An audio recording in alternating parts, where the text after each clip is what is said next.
बोलिए श्री गुड़िया बाबा जी महाराज की जय। श्री पूर्णानंद तीर्थ श्री श्री उड़िया बाबा जी महाराज की जय। श्री उड़िया बाबा जी महाराज की संक्षिप्त जीवनी मैं सुना रही हूँ। बहनों, आप सबकी प्रेम से, आप सबकी इच्छा के लिए, अपनी इच्छा के लिए ये सुना रही हूँ। फिर भगवान से थोड़ा सा प्रार्थना करते हैं। हे दीनबंधु, हे पतित पावन, हे शरणागत वत्सल, हे अनाश्रितों के आश्रय, यह आपकी वस्तु आपको समर्पित है। यह श्री जीवन परिचय आपका है और आपके लिए ही है, आपके लिए ही समर्पित है। अब क्रमशः चलते चलते श्री महाराज जी गंगा तट पर पहुँचते हैं।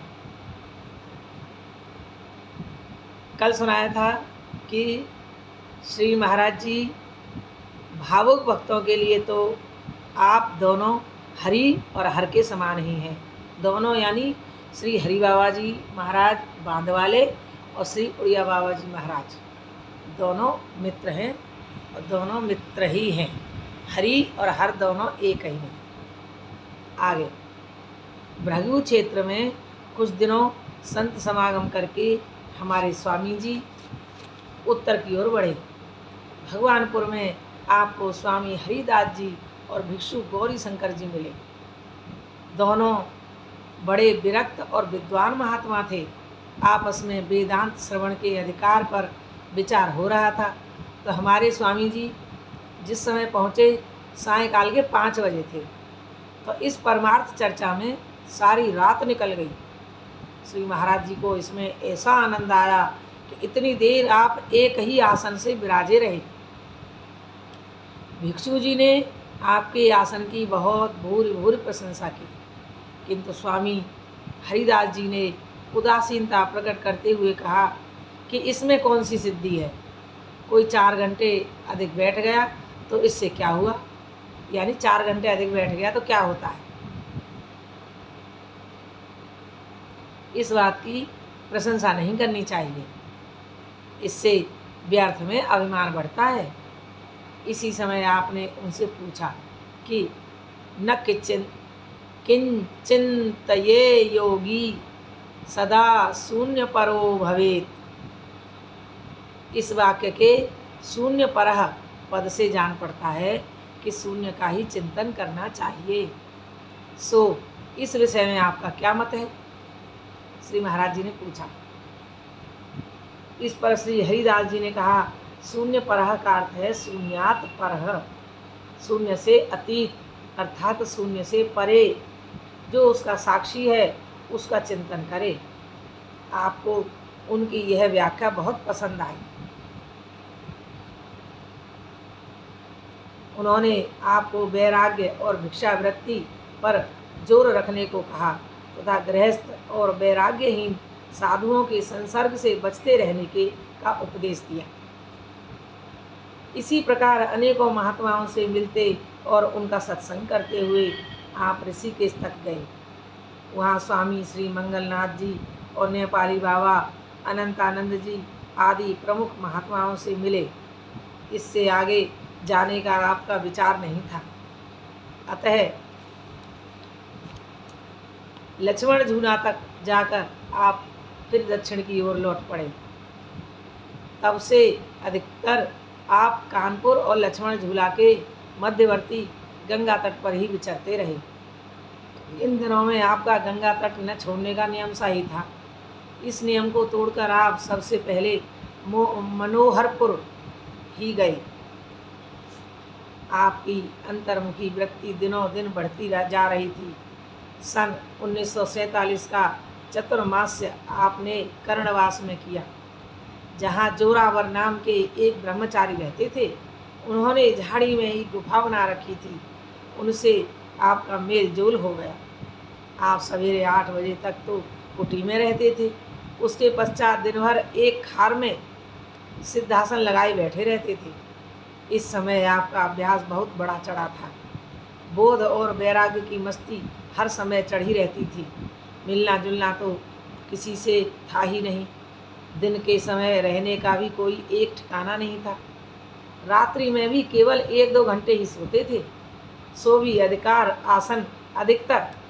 आसन लगाए ही आगे को कोहनी के बल झुक जाते। पैर फैलाकर सोने की आदत तो आपकी बहुत पीछे पड़ी है।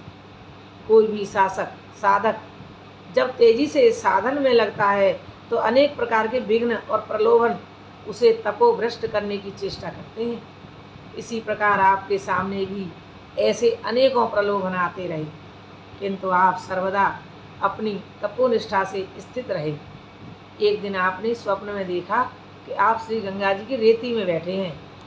मध्याह्न का समय हुआ, इसलिए आप भिक्षा मांगने के लिए चल दिए।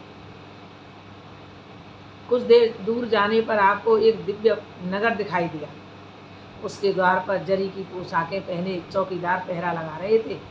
आप उनसे पूछकर भीतर गए तो सारा नगर चांदी के महलों से जगमगा रहा था। उन महलों के किवाड़ सोने के थे और उसमें बहुमूल्य रत्न जड़े हुए थे। आपने निरपेक्ष भाव से एक द्वार पर नारायण शब्द किया तो भीतर से नाना प्रकार के वस्त्र आभूषणों से सुसज्जित एक देवांगना आती हुई दिखाई दी।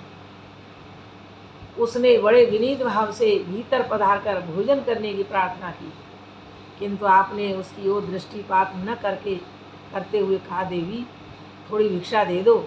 इस पर भी जब उसने भीतर चलने का आग्रह किया तो आप आगे चल दिए, परंतु फिर तो आप जिस घर के द्वार पर होकर निकलते वहाँ वैसी ही देवांगनाएं सुवर्ण के थालों में भोजन लिए दिखाई देती और आप जैसे तैसे उनकी उपेक्षा करके आगे बढ़ते, वैसे वैसे ही वह आपके पीछे लग जाते।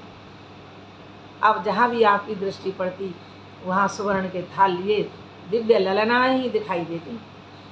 इस प्रकार अपने को उनसे घिरा देखकर आप बहुत घबराए और उनसे छुटकारा पाने का कोई उपाय न देखकर रोने लगे। रोते रोते ही आपकी निद्रा भंग हो गई। उस समय आपको इतना अश्रुपात हुआ कि आपकी गूदड़ी भीग गई। वास्तव में इसी का नाम है सच्ची लगन। जागृत अवस्था में कनक और कामनी के जाल से बचने वाले सूरवीरों की संख्या भी अधिक नहीं है। वे भी जितने मिलते हैं उनमें से भी ऐसे कितने हैं जिनमें स्वप्न अवस्था में भी वैसी ही सावधानी बनी रहे जैसी जागृत में है। परंतु सच्चे साधक की पहचान तो यही है कि उसकी जो दृष्टि जागृत में है वही स्वप्न में भी बनी रहे। जिस समय ऐसी स्थिति प्राप्त हो उस समय साधन की सफलता समझनी चाहिए। इस प्रकार शरद पूर्णिमा तक आप कर्णवास में रहे। फिर गंगा जी के दूसरी ओर आहरणपुर नामक गांव में चले आए। यहाँ भिक्षा का कष्ट था।